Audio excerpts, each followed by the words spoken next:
நம்ம மேடையில பேசுனா பரிசும் பாராட்டும் கிடைக்கலாம். ஆனா பொண்ணு கூடவா தரேன்னு சொல்லுவாங்க. நாமக்கல் மெடிக்கல் காலேஜ்ல மேடையில பேசிட்டு நான் கீழே இறங்கும் பொழுது ஒரு அம்மா என்கிட்ட இப்படியா பேசினாங்க. இன்னும் என் காதுல அது ஒழிச்சுக்கிட்டே இருக்கு. நல்லா இருந்துச்சுங்களா?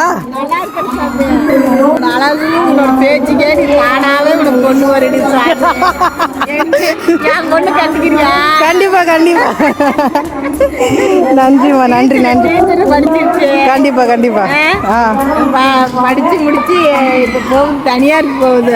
கவர்மெண்ட் பரவாயில்ல. உங்களை தான் கண்டிப்பா உங்களை சொல்லாமலாம் எதுவும் பண்ண மாட்டோம். ஆசீர்வாதம் பண்ணுங்க. ஐயோ என் தங்கம் அவனே, நீ தானே நீ இருந்து வந்து நீங்க நல்லதா அவனுக்கு கிடைச்சிருக்கு. ரொம்ப நன்றி, ரொம்ப நன்றி சாமி. பரவாயில்ல. எவ்வளோ இது செஞ்ச, எவ்வளோ இது செஞ்ச. கண்டிப்பா கண்டிப்பா. நன்றி நன்றி. கட்டி வீடு வாசல் கட்டி கல்யாணம் பண்ணிட்டு எங்கெல்லாம் கூப்பிடுற.